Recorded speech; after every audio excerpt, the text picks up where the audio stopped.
Hello, everyone, and welcome. I'm so pleased you're able to join us from all over the world today. We hope you're all set up, maybe brought some snacks, glass of wine, cup of tea, whatever takes your fancy, as we take you through some of Europe's walking adventures with our expert team. So my name is Ella. I'm the Digital Marketing Executive at Explore here in Australia, and I'll be your host for the next hour or so. So coming up, what can you expect from our event today? So we're going to give you a short intro into who we are and what we are about and how it is so important for us to work with local communities. Then I'll welcome 3 colleagues who will transport you to some of the most exciting destinations in Europe. They will tell you more about their experiences, as well as giving some key practical information on what to expect and when to visit.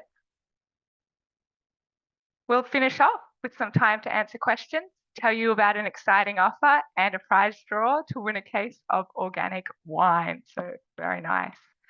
Before we get started, a few tips and tricks to make sure everything runs as smoothly as possible. So everyone is automatically on mute, but we'd love you to make use of the Q&A features.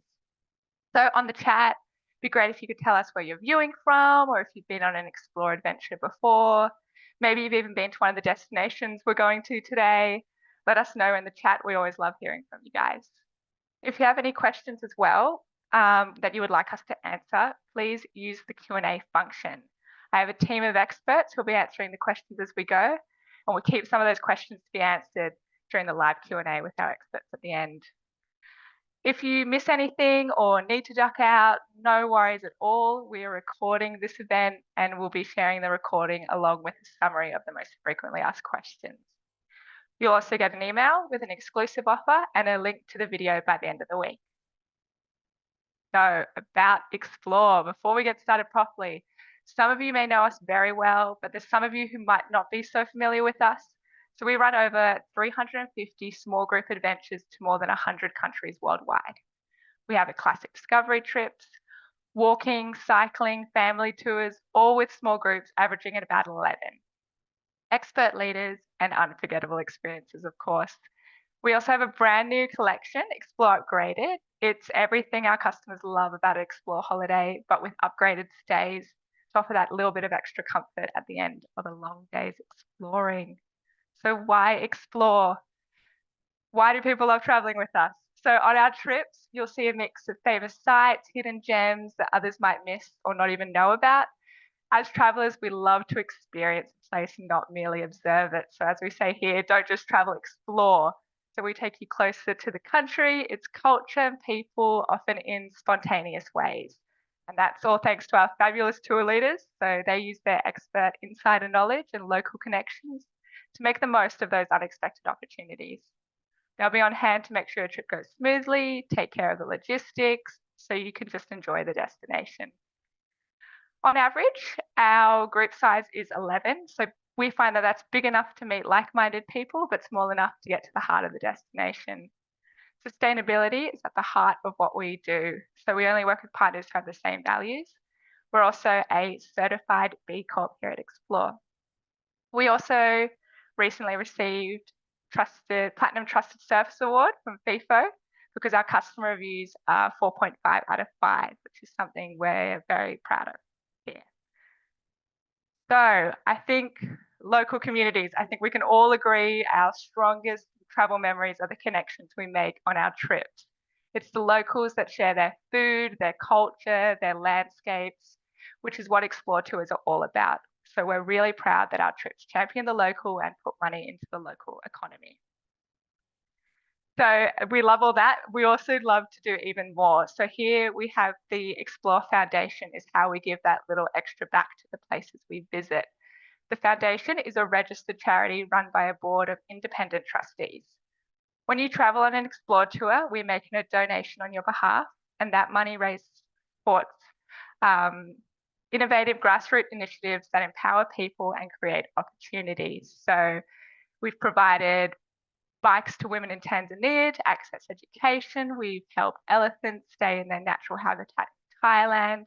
And we've installed solar panels in India, allowing a weaving cooperative to continue running their business rather than worrying about keeping the lights on. So if you want to check out what your holiday supports, take a look at the website explore.foundation. There's loads of information about all the projects we support. So meeting the team tonight, it's not just me. I'm delighted that I will be joined by 4 of my colleagues, Jay, Ben, and Tom. They are presenting on 3 of our trips and are part of the team that will be helping answer the questions you ask. We'll also bring them back for a Q&A near the end of the event. So our trips in focus. So we'll take you closer to these destinations. We've got mountains, wineries, coastlines, what's not to love. First off, we'll be visiting Puglia, the heel of Italy, and we'll learn more about the stunning architecture and, of course, the food. Then we'll be heading to Turkey's Lycian Way, where we'll uncover coastal trails, tranquil beaches, ancient ruins, and finally some alpine walking in Mont Blanc. So spectacular views, scenery and snowy peaks, glaciers and granite spires. We'll cover history, culture, local food on all of these places, but we'll also talk about what you can expect on one of our tours. Now, I'd like to welcome Jay, who will take you over to Puglia. Over to you, Jay. Lovely to be here to talk to you all about my amazing holiday in Puglia. So this is the map that shows you what we did. We chose it, my mum and I did it together, and we chose it because it really is a lovely combination of a celebration of the food of Italy, which is obviously amazing, and a leisurely walking holiday, all staying in comfortable hotels. It has 7 breakfasts included, 2 lunches and 1 dinner, but we ate so much more that quite often we weren't needing to buy extra lunches because of all the tastings and things we did. So there's a picture of me and my mum on the left there. I'm 53 and mum was 77 when we did this trip, which was why we chose a leisurely walking holiday. She's really fit, but she just wanted to be sure that she wasn't slowing anyone down at all, and she absolutely didn't. It was perfect for us. And on the right there is our brilliant leader for the trip, Massimo. That is absolutely typical of the face he had on most of the time. He was full of smiles, full of knowledge about Italy, and full of pride about the history, about the food, and has been running leading walking holidays for many years. So he was a real expert. It was brilliant. So the hotel that you see on the left there, that Mum's just in front of, that was the hotel in the first place we stayed, which was Altamura. It's a walled town, Altamura, and it's not particularly touristy, not particularly well known, but a really interesting town, full of history. There was an amazing parade along the middle of the high street one night with everyone from the town, again, all the Italians out watching this parade go past. And this hotel was owned by a really lovely couple. The woman was Brazilian and an Italian man and their children, and really representative of the types of hotels we stayed in. It was a locally owned guest house, really comfortable, obviously all en suite rooms, and right in the centre of Altamura. So we could, when we had free time, we could just have a really good wander around the town. And in the middle picture there, that is one of the restaurants that we all became quite fond of in Altamura, because it was involved with quite a few of the activities as well. This was the owner that you can see here. And at this moment, she was just chopping off a bit of nougat that had been sat somewhere else in the restaurant. One of the people in the group had commented on the way through. And then at the end of our meal, she brought it out and insisted we all try this amazing handmade nougat. And on the right there, you can see that's their honey. And they make everything. They had hives, they do everything from scratch, and we're just really lovely people. So I'd like to talk about some of the activities that we did. And this is the first one. On one day, we went to the farm that's sort of a small holding, but out of town, that this particular restaurant had. And we all picked vegetables. You can see Massimo took a selfie with all of the group there up in the corner. And we all were taught how to pick vegetables and how to know whether things were ripe and how we should pick them, where to pick them from. We were all given knives so we could chop them in the right place. And it was just a beautiful day with extraordinary, lovely, fresh produce that we piled into these crates and then went back to the town. And so we'd all picked our own lunch at this point, and it was cooked for us back at the restaurant. We had a wonderful vegetable-heavy lunch. I'm vegetarian, so that worked particularly well for me. But actually, it was fine being vegetarian throughout Italy. But yeah, it worked really well. It was absolutely lovely. And then another of the activities that we did, also in the same place, and you can see the name of the restaurant there, the Tre Arci, Three Arches, which you have to duck under to get to the hotel. It's not a very car-friendly town. To get to this restaurant, you have to kind of duck under three little arches in a sort of passageway, a walkway. Very, very pretty. And we were all taught how to make all these different pasta shapes. We had to make the dough. Everyone had to make their own dough first. And then we were taught how to make all these different pasta shapes. And they were packaged up into little bags, and we all got to take them home with us. And that one in the picture at the top right, the pasta shape at the bottom left, orecchietti, is a very typical Puglian pasta shape. It means little ears, and they are a bit like little ears. That's my ones, so they're not as perfect as anyone else's, but that's what they're meant to look like. Then another activity that we got involved with was we went to this wonderful farm and this was quite far out of town. I think it was on the way to our next stop. And this lady here, you can see here, has been running this mozzarella farm with her husband, or mozzarella is one of their products, for, I think she said 55 years. It was a long time anyway that she'd been running this amazing farm. And she had in that bowl that you can see, milk that she had milked the cow at 5:30 in the morning, and then she was stood making the mozzarella in front of us. You couldn't get fresher mozzarella, and then handing it out to us with biscuits and some other cheeses that she'd also made from the farm that we were tasting that morning. It was just beautiful. She spoke no English at all, so you can see Massimo is there interpreting everything, but it felt like we were really getting to know her. It was super interesting. And that's her husband on the right, who then gave us a walk around the farm and showed us all the different trees and produce that they had, which was just extraordinary, absolutely beautiful. And here are a few more. We had a lot of activities on this trip, as well as walking, all, as you would imagine, food and wine focused.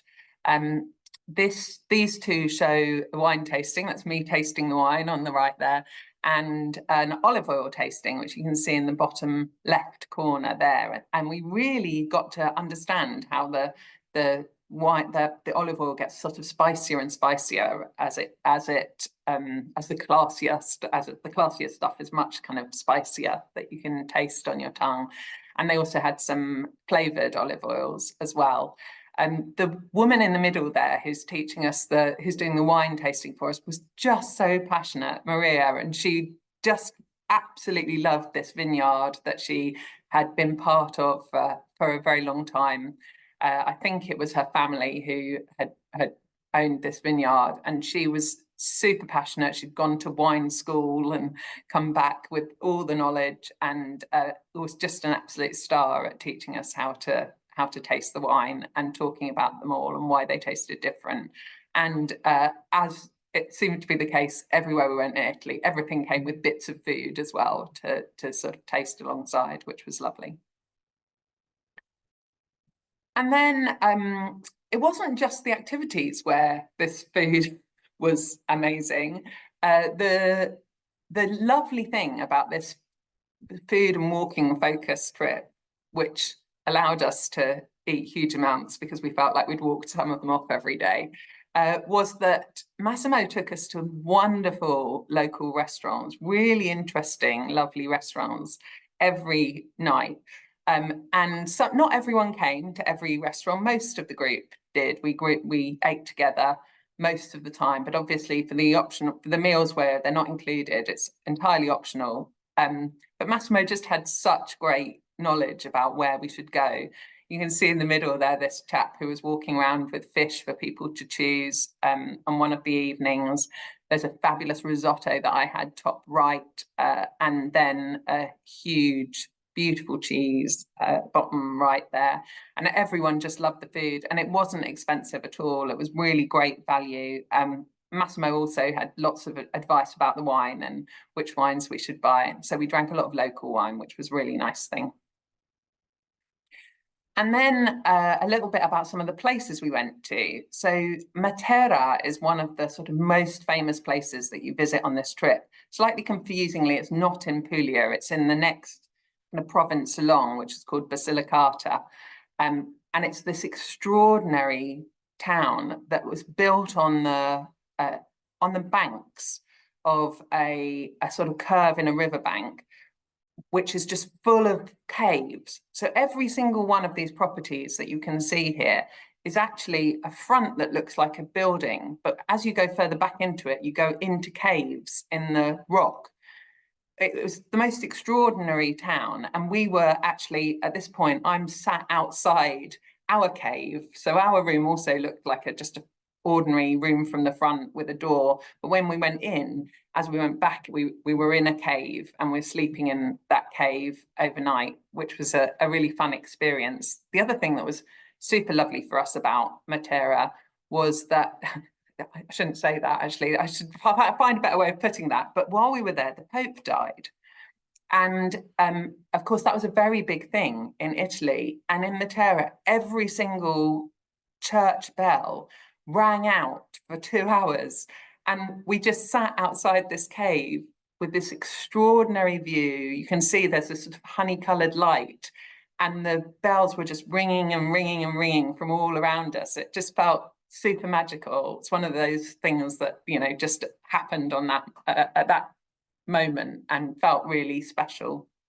And we also got a really fabulous tour from a tour guide, a local guide in Matera, who was absolutely brilliant. He took us to on a really lovely walk around Matera, and actually to some cave dwellings that we could optionally pay and go in. It was only a few euros. It was definitely worth it, and go and have a look at. But there were a few times on this trip where we were given local guides who really had brilliant knowledge of the castle or the town or wherever we were visiting, and that was a really fabulous thing, to get that really local knowledge, where quite often he'd been to school in Matera and could tell us all about how he'd grown up there in one of those caves, which was just lovely. So the next place we went to, well, one of the other places we went to was Alberobello, which is this amazing town of whitewashed huts called Truly, and they have stone conical roofs which have no mortar in them, traditionally had no mortar. The reason for this was that apparently when the taxman visited your village, if you could take down your dwelling and claim so it was only a temporary dwelling, you didn't get taxed for it. So they were able to build these huts up and down, depending on whether there was an official around or not. They are extraordinary looking, and I suspect some of them do have mortar in them these days. But as you can see, bottom left, even the church has been built in this traditional way with these conical stone roofs. And this was quite a hilly walk up and down, because it's a very hilly town, and there were quite a lot of hilly walks. There was also a lot of walks through countryside, and one of the lovely things about this trip was that people could opt in or out of every walk. Because of the way the trip was run, it was easy for people to decide that they were or weren't doing each walk as they liked. And so, as well as being leisurely, it also gave people options. There was one person in particular who was finding it a bit tough due to an injury, and so just opted out of some of the walks.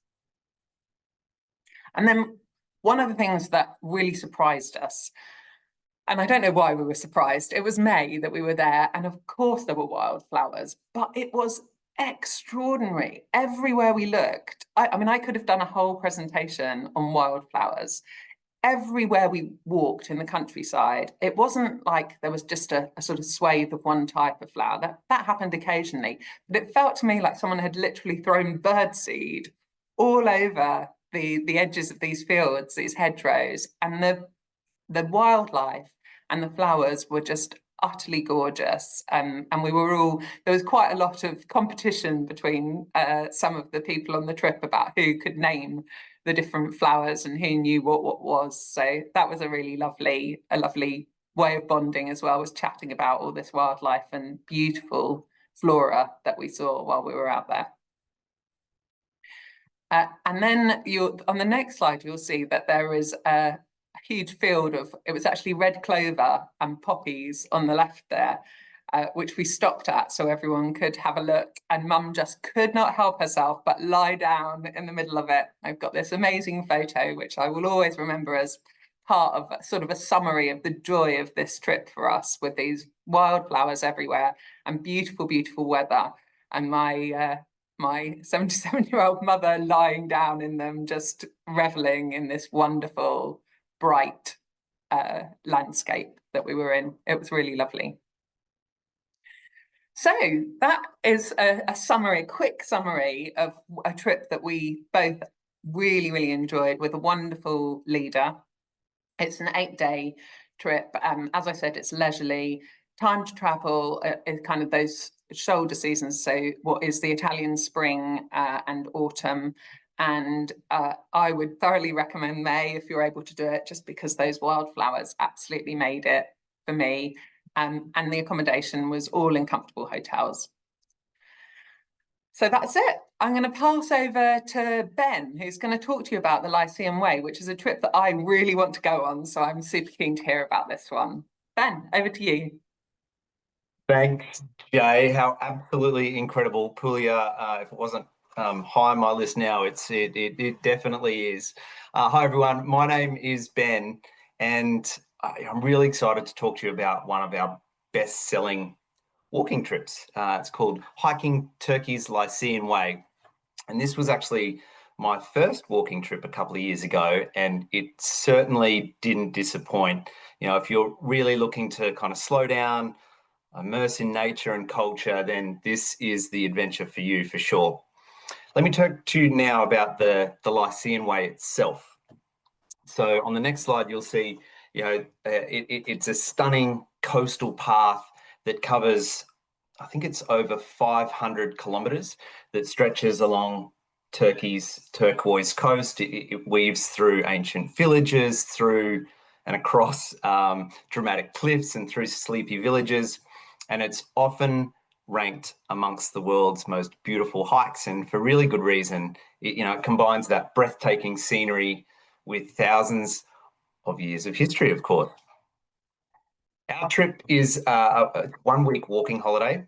So you cover about 77 kilometres of coastal path, and the highest point that you reach is about 925 metres. So yes, there are some climbs, but it's certainly very well paced and manageable. You know, Jay mentioned there that that Puglia trip was a leisurely trip. This is graded a moderate trip, which means that you do need to have a level of fitness, as some of the days are quite demanding. There are some ascents and then descents. So previous experience is certainly recommended. On day 1, the trip starts in a coastal town of Fethiye.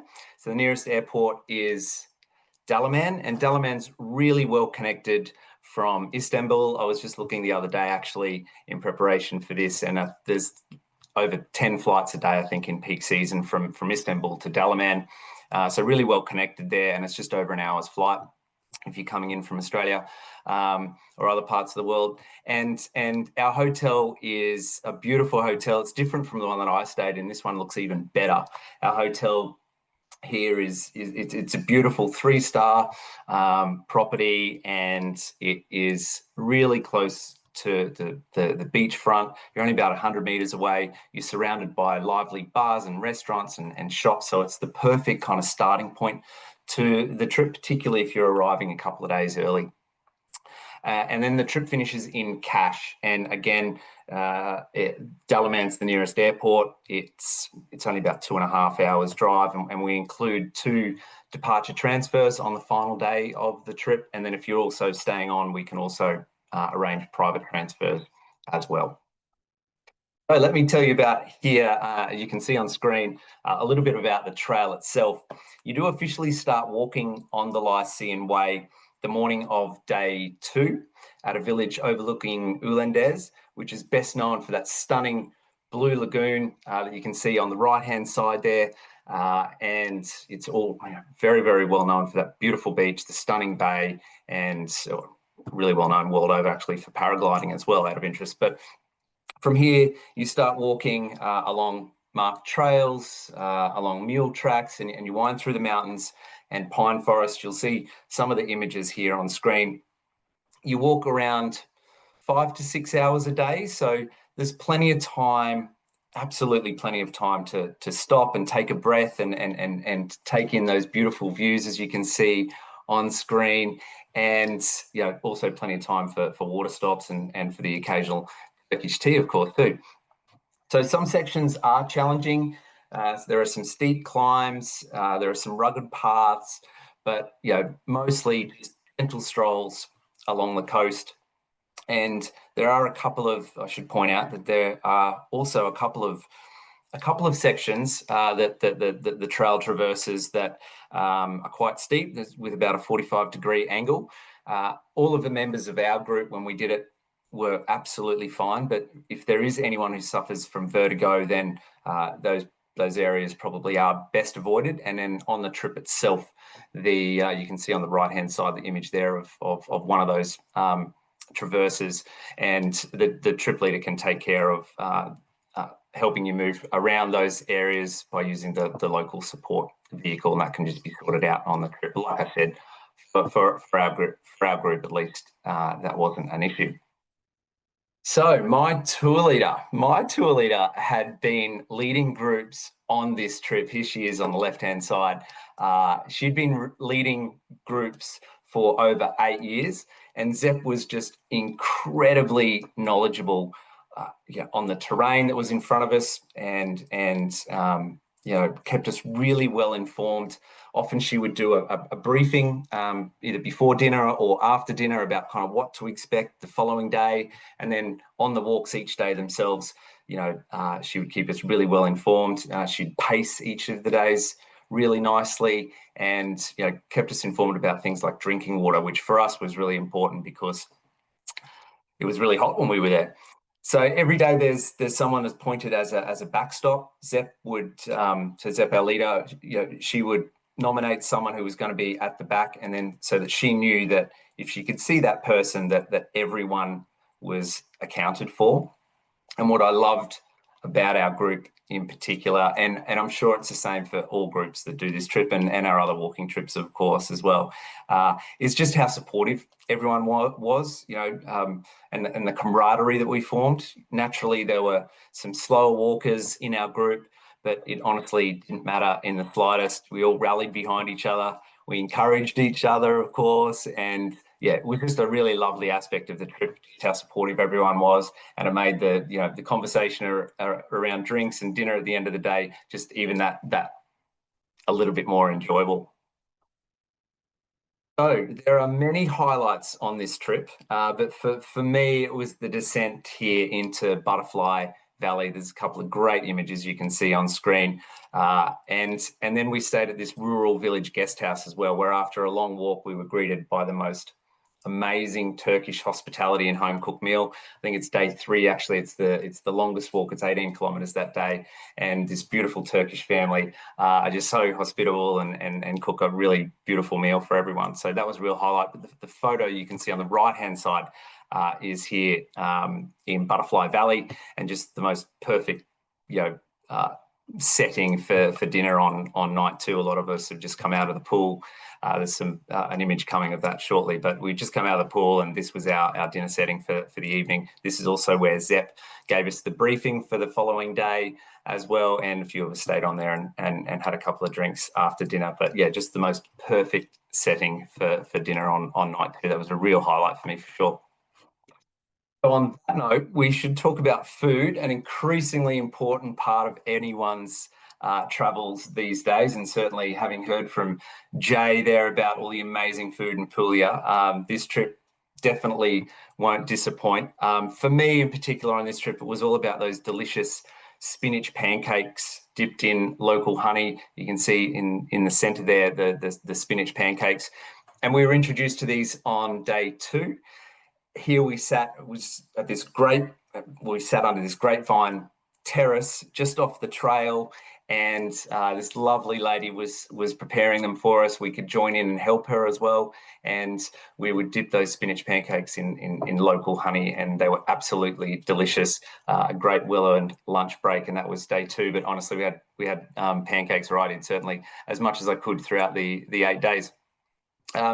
Breakfasts along the way, typical Turkish breakfasts, usually a selection of cheeses and olives, tomatoes, eggs, yummy pastries, of course, and that super strong but delicious Turkish coffee. So certainly enough each morning to get you really energized and set up for each of the day's walks. There's 2 lunches included in this trip, and typically they are organised by the guest houses, the picnic style. So they would give them out to us just after breakfast, and then we'd pack them in our backpacks, and then we were set for lunch that day. And then the dinners were a real highlight, I have to say. Think home cooked meals, really authentic, lots of meze, grilled meats, vegetable dishes, grilled fish, particularly in Patara, and we're in Patara for 2 nights actually, so there's a lot of grilled and seafood there in particular, and then yummy desserts along the way. Vegetarians, generally all well catered for, no problem, but gluten-free and dairy-free was quite limited, so that's just something to be aware of. Now, in terms of accommodation on the trip, there's one simple run guest house, the wooden cabin here, and you can see in the top left, there's 5 nights comfortable hotels, and then there's one simple village house. So certainly a real mixture, but all chosen for comfort and all chosen for location. I need to point out that one of the nights, and it's at that night that I mentioned as one of my highlights, at that local village house, there are shared rooms for one night. So it's on night 3, and it can be up to 4 people per room, depending on the size of the group.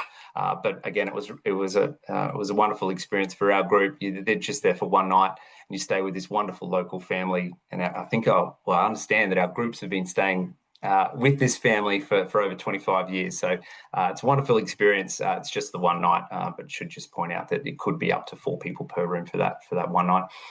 And then a number of the properties, like the guest house on day 2 in Butterfly Valley, I mentioned that earlier, that's on the right-hand side there.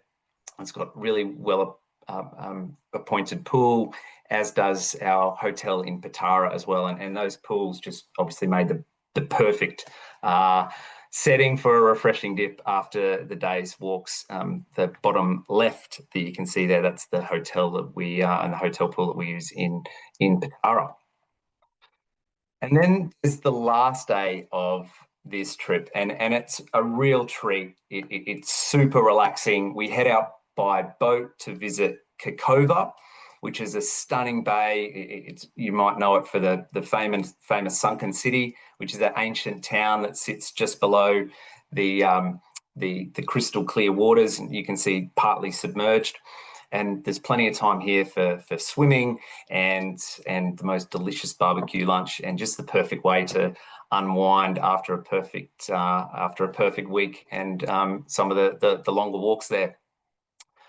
My tips for this trip include bringing a good sized water bottle. Really highly recommend that, a good sized water bottle. There are plenty of opportunities to refill along the way, and the guide will point those out, of course. And you can see one of the images here of one of the places that's safe to refill your water bottle along the way. I'd also recommend good walking shoes that have been worn in, of course. And then if you usually use walking poles, then I'd suggest you bring those as well, and a good sized day pack, because on a number of the walks, you might be taking those picnic lunches, as I mentioned, sunscreen, water, of course, sometimes your swimmers and towel. So a good size backpack is a really good idea. And then personally, I'd also recommend a couple of extra nights in cash at the end of the trip, if you can, if you've got the time, of course. There's just so much to explore in this quaint little coastal town. And there is so much to offer there. If you can, at the end of the trip, grab a couple of extra nights, and our team can help you with that as well. Standout moments, I think I've mentioned a few as I've gone along here, but the 2 nights in Patara, and that's the beach you can see of Patara in the top left-hand side there. You're there for 2 nights. It's midway through the trip, so a perfect 2-night stop. And you've got a free day. You can walk down through some ancient ruins. It's only about a 10-kilometre walk. You walk down through some ancient ruins and then down onto the beach. And you can kind of see it here. There's a beautiful restaurant literally on the beach, and our group had lunch there together, and we enjoyed the day in the water and on the beach, just relaxing. And then, as I mentioned, Butterfly Valley, just a super spot, and the rural guest house, just the warmth that family provided us, and their delicious cooking. And then I've mentioned cash, but cash as well, and a particular moment at the end of the trip. Zep had arranged this beautiful restaurant that had water views, and we sat there sharing stories as a group together. And for me, those are the types of travel moments that really stay with you. On the right hand side, you can see the quaint town here off the water in Cash. So a little summary now of the trip. The trip runs from March to May, with nearly weekly departures, and then it stops for the peak of that European summer, and then starts again in September all the way through to November.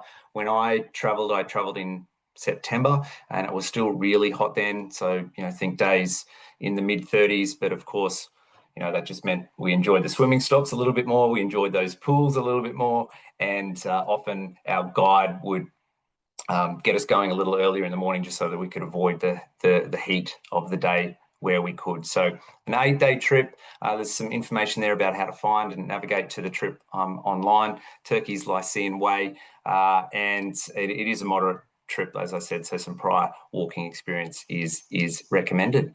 So that's it from me. I definitely encourage you to look at this trip as well. Thank you so much for listening, and now I'll pass you over to Tom. Hi everyone, thanks Ben. I'm here to talk to you about the highlights of Mont Blanc trip, which is one of our most popular actually. France, of course, is a hugely popular destination at all different times of year and all different parts of the country. It's got such huge variety, but we're focusing here on what they call the Mont Blanc Massif. So obviously the Alps themselves give you so many different options in terms of walking. We've got a center-based tour here, so we spend all nights in the same place. We're based in a place called Les Ouches, which you can see on this map kind of down towards the bottom left. So it gives us great access to the valley, and being a valley that works in summer and winter, there are just so many different options, so many different towns. But where we stay, we're actually somewhere slightly quieter, which is great, not in sort of one of the more busier resort towns. In terms of access itself, Geneva Airport is the main point of access for most flights. And there's a regular shuttle service that runs quite a few times a day.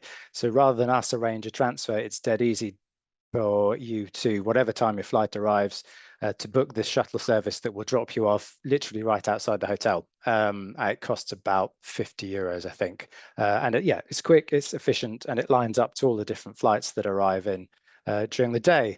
Some of the more, I guess, famous attractions that people may have heard from the Chamonix Valley, you've got the Aiguille de Midi cable car, or you've got the Cog Railway up to see the La Mer de Glace glacier. So yeah, some things people have heard of, but what we like to do is mix that up with kind of some of the really authentic sides of the valley. So if we talk a little bit about the hotel we stay in, which is based in Les Ouches, a big difference to this tour versus the 2 others we looked at. Obviously, we're staying in the same place for 7 nights, which is great in terms of not having to unpack too much. And it means if you want to take a photo of your room, definitely do it before you unpack. Otherwise, if you're me, it looks quite messy. So yeah, no, there are some nice looking rooms. They all have either a balcony or patio doors. And because of where we are in Les Houches, you can kind of see it sort of top left photo. We are surrounded by the mountains. Sounds a silly thing to say, but you're not in the middle of a town. It's lovely. There's also a small fridge in each room, which is handy. There's no, quick tip, there's no safe in the room, but there is one at reception, which most of our groups would use. And there's free Wi-Fi, which is very handy. So yeah, it's a very relaxing location. You get to spend a little bit more time there, as I said, be it sort of in the late afternoon, in the mornings. And because of where it is, it's really close to the walking trails, and the valley itself has a system of kind of public transport, which makes it dead easy for us to get to and from the different starts and ends of the walk. And yeah, it gives us the chance, as I said, to sort of start each day with a lovely breakfast and then head out to start enjoying some of the walks. So looking at some of the trekking itself, the obvious thing to say, of course, is the scenery. It's what people come here for. Again, so many different options. You know, these 3 photos have got good examples of all of it, really. You've got the lovely alpine flowers, lots of meadows everywhere. So depending on when you go, so for example, if you take this example from June when we were there, you've got lovely flowers coming out at that time of year in the meadows lower down. The valley is really colourful. Then you can actually, you're walking at lots of different types of altitude. So you've got different scenery depending on the day you're walking. You know, there's some of the lovely walks we do are part of the famous Tour de Mont Blanc trekking route, for example. And you'll kind of be amazed at how high you are. It's a moderate rated tour, but due to sort of the cable cars and the gondolas and stuff that we can use, you're walking at some high-ish altitude, which means you get just some fantastic views. It's fantastic to be there in the summer. I know a lot of people know it, Chamonix and the rest of it is skiing resorts, but the summer really is fantastic in terms of that kind of clarity of view and scenery. And of course, you know, Mont Blanc itself being the highest mountain, you get various viewpoints of the famous mountain, of course, the area is known for. And each time you're able to then access all of this relatively easily, which is fantastic. So in terms of, if we look at some of the walks themselves in terms of distances and how we handle that, so I've said before, it's a moderate grade walking tour. So we're probably walking for up to 6 hours a day between, say, 8 and 13 kilometers.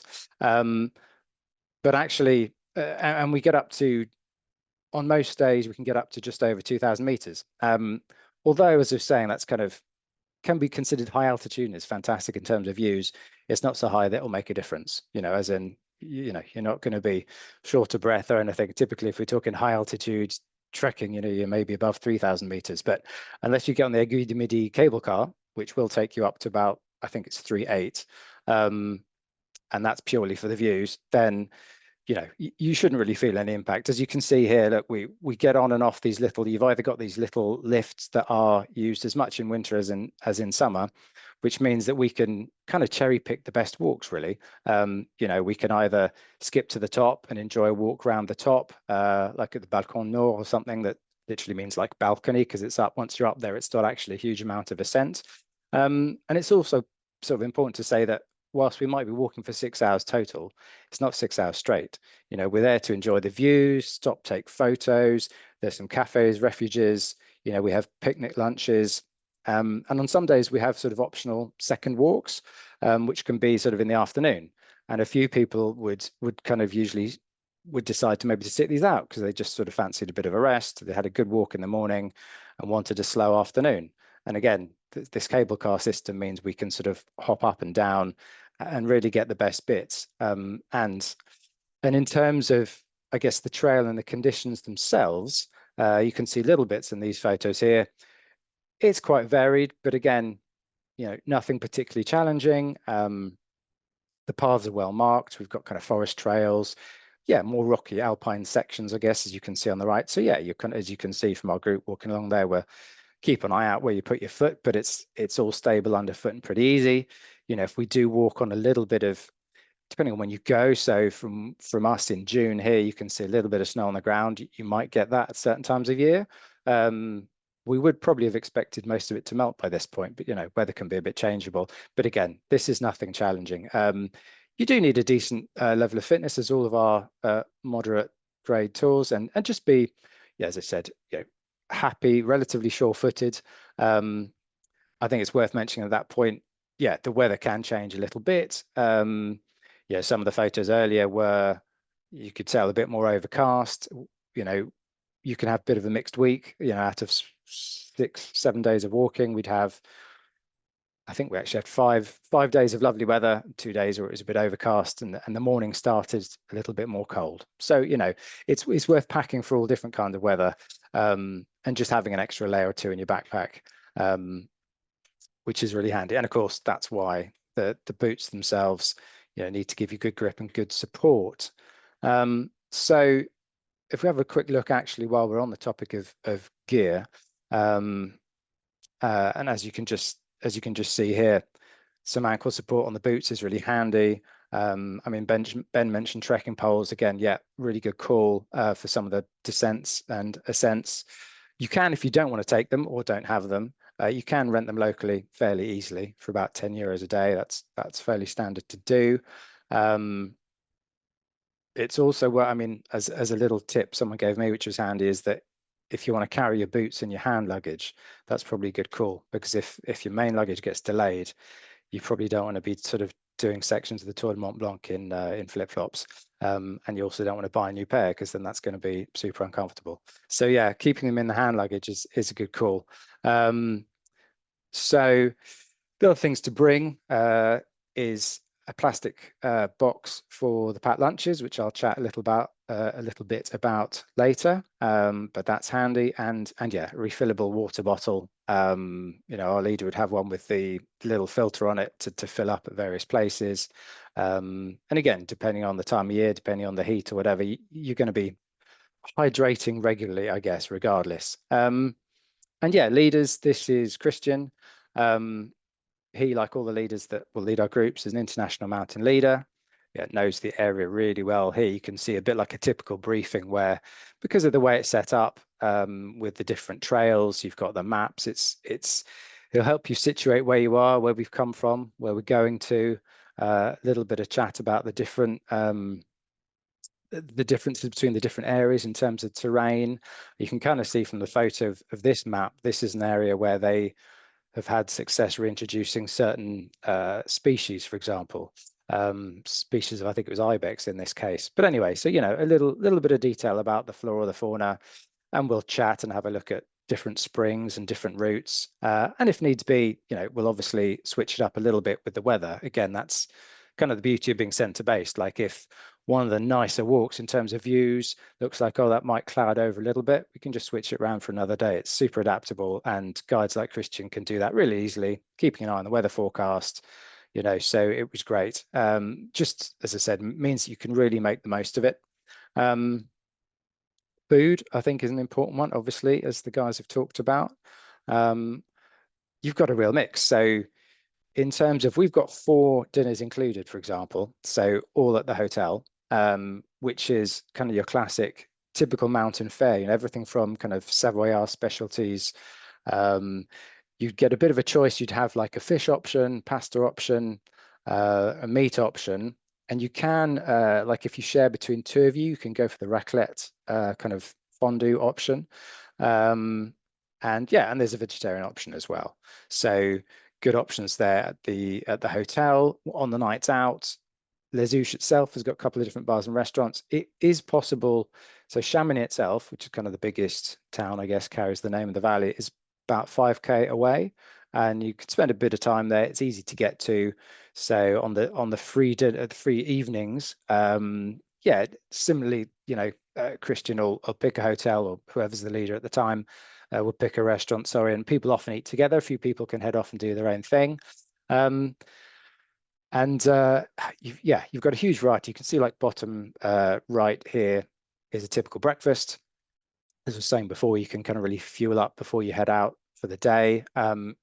Lunches will be a picnic, as you can sort of handily see on the left. So the leader will put together kind of a bit of a spread, and in the morning you'll put this together, if you like, before you head out. So, as the week goes on, you can make a request for something a bit different. Maybe if a few in the group have said, oh, could we have a few more sort of cold meats or a little bit of hummus or something, you know, Christian or whoever the leaders will kind of adapt that, go get the supplies, and in the morning you're kind of putting it together, putting it in your little lunchbox, heading out, and it means you don't have to, you know, it gives much more variety to the walks because you don't have to be tied to making sure you can get somewhere for lunch. So it's lovely. Yeah, you can see sort of top right, the more sort of Savoyard style, a bit more hearty food for a dinner. But then there's the classic sort of pizza and beer from somewhere like, just, you've got loads of little, like I said, because they run year round, you've got lots of places that'll be little pizzerias and that'll have a lovely little wood-fired oven, and you just grab a pizza pretty cheaply. Pizza and a beer in the sunshine is lovely, like on a free day in Chamonix, like in this example. So yeah, lots of different options there. And as I was saying, dietary requirements pretty good. Yeah, well, obviously with the picnic lunch, the leader can then source a few, whether it's sandwich fillings or, you know, alternatives to kind of cold meats if you're vegetarian. And I guess sort of moving on to sort of a more general comment on the hidden gems and special moments of the tour. I mean, you can see the basics here of how we're set. We've got 7 nights at a comfortable hotel. It's an 8-day trip, moderate pace. You get to basically walk sections of the Tour de Mont Blanc trail, like cherry picking it essentially. You don't have a heavy multi-day pack. You know, you've got just what you need for the day and your food. You know, there's a lovely hike. I think it's on day 6 when we go up to Col de Balme, which like sits on the border between France and Switzerland, which is quite cool. You can kind of get a little kick out standing there with one foot in each country and just looking at the different views, which is lovely. And there's like a little hiker's refuge nearby, so you can go and get like a hot chocolate if it's kind of a bit chilly, or like a coffee, or like a cold drink, depending on the day. So yeah, I mean, in terms of when to go, for me, June was lovely. I have been there at different times of year as well. I would say probably from our point of view, obviously we run we run pretty much all the way through. September is lovely as well though, because you've got the autumn colors as opposed to kind of the spring flowers that you got earlier in the year. And as you guessed, you know, August is typically the warmest, but given that the altitude you're walking at, we're not talking hot, you know, certainly not into the sort of 35s and the Lycian Way that kind of Ben experienced. It's usually pretty cool, and you've usually got a good breeze up in the mountains. So, I mean, layer up, but you know, when you're sat down in the sunshine having a cold beer, it's lovely. So I would just say yes, you know, a great combination of walking, time to soak it all in, and you've got that kind of special atmosphere. I always find it's just different to be up in the high mountains. It's just got that clarity in the air. It's a fantastic place to be, and kind of gives you a bit of energy. So yeah, really great place to go. And you know, it's obvious why it's so popular. The views themselves are just absolutely fantastic. Just sit there and enjoy them. So I mean, that's me done for the Mont Blanc tour. And if I hand back to Ella, she can take you through the rest of the event. Thank you. Thanks so much, Jay, Ben, and Tom. They were awesome. I love this job of just being able to sit back and just watch you guys talk about these amazing destinations. So if you're anything like me and can't wait to start planning your next trip, we'd love to talk to you more about our tours. So please get in touch with us or your preferred travel agent. So our ways to travel. So our trips focus on giving you the best possible experience in whichever destination you visit and whatever way you like to travel. So today, you probably noticed we focused on some of our walking tours, different walking grades with the leisurely and the moderate. So we have a range of ways to explore these destinations. So whether you like uncovering a destination by bike or looking for more great accommodation, wanting to focus on the food, or even one of our classic discovery tours where you kind of get a mix. There's a trip type for everyone. So yeah, so why not extend your trip? So here in Australia, which is where I'm calling in from, going over to Europe, it's great to make it the most of it. So if you're heading to Europe and having some additional time, we think extending and combining tours is a great option. So to make things even easier for you, we've put together a list of our favorite Europe tour combinations. So as you can see here, there's a couple of tours that can be combined and date matched. So we have a combination Portugal, Italy, France, but yeah, if you chat to our team or your local agent, I'm sure they can find that perfect combination for you. Still to come. So during the presentation, there was some questions coming in and the team have been busy answering, and I'm loving hearing all about the food you've eaten in Italy. Made me hungry. So we've saved a few questions to talk about now, and then one of you will be selected at random to win our prize draw. So right now we'll welcome back Jay, Ben, and Tom and answer some of the questions you've been asking us. So see you guys all here. Yes, okay, great.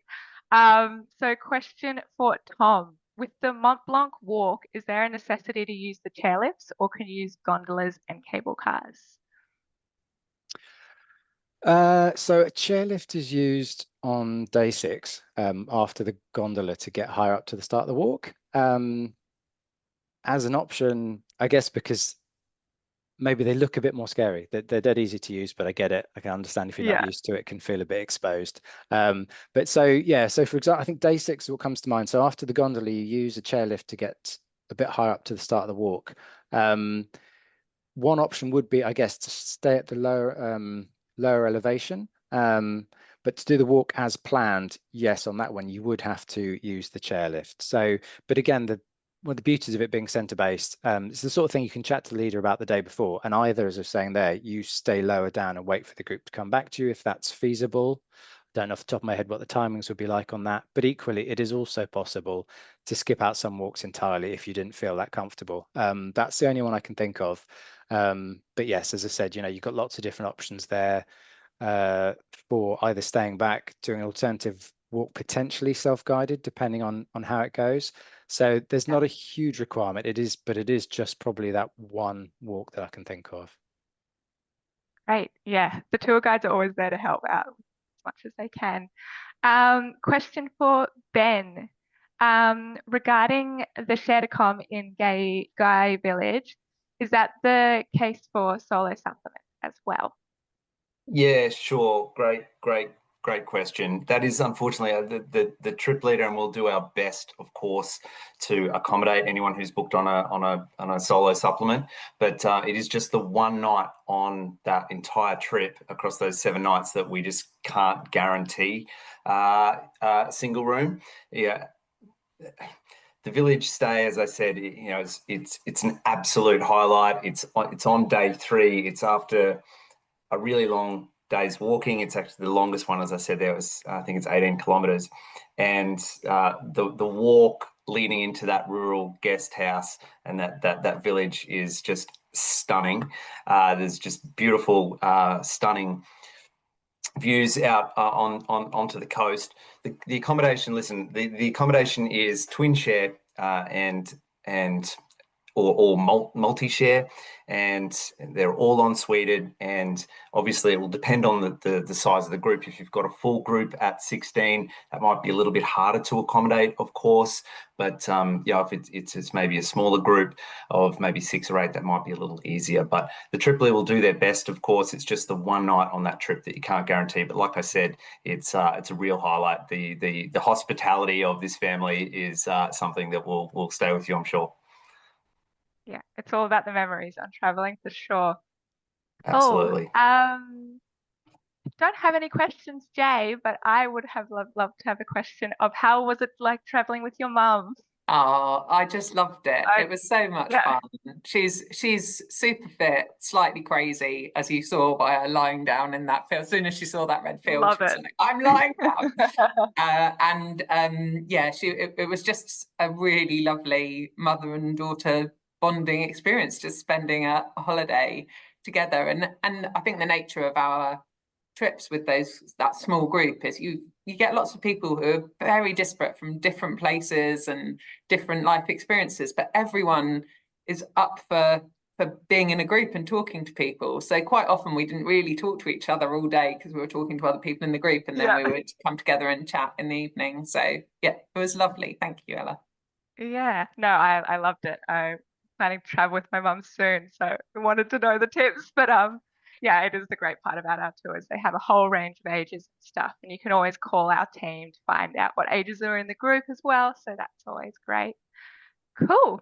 Well, if you want to keep asking questions, go ahead and use the chat. But If we've not gone to yours, we will, and we'll be sharing some of our frequently asked questions and answers with the event recording when we email it out. So thanks so much, team, for helping out with the questions. We're just a call or email away as well if you have anything else. Cool. Okay, this is an exciting one. So we have our early bird sale coming up. So now to offers, I want to let you know we'll soon be having this sale. So I think tomorrow it's launching. So if you're planning your Europe adventure, now might be the moment to have a look and book your next holiday. So you still have time with the offer being valid until 2025. Oh, sorry, 25th of September, 2025. The prize draw. So one lucky winner will win a case of organic wine to enjoy at home. So we've selected one of you at random, and we've chosen our winner to be Sue Pierce. So congratulations, Sue. We'll be in touch and get via email to get your prize all sorted for you. So I just wanted to thank you so much to my colleagues, both on the screen and behind the scenes. And thanks so much to everyone who's joined us tonight for engaging in the Q&A chat and chatting about all the things. So it's been lovely to watch the conversation and talk about all things travel. Please look out for the email in the next few days with the recording and a short feedback survey. I hope everyone enjoyed themselves. Have a lovely night.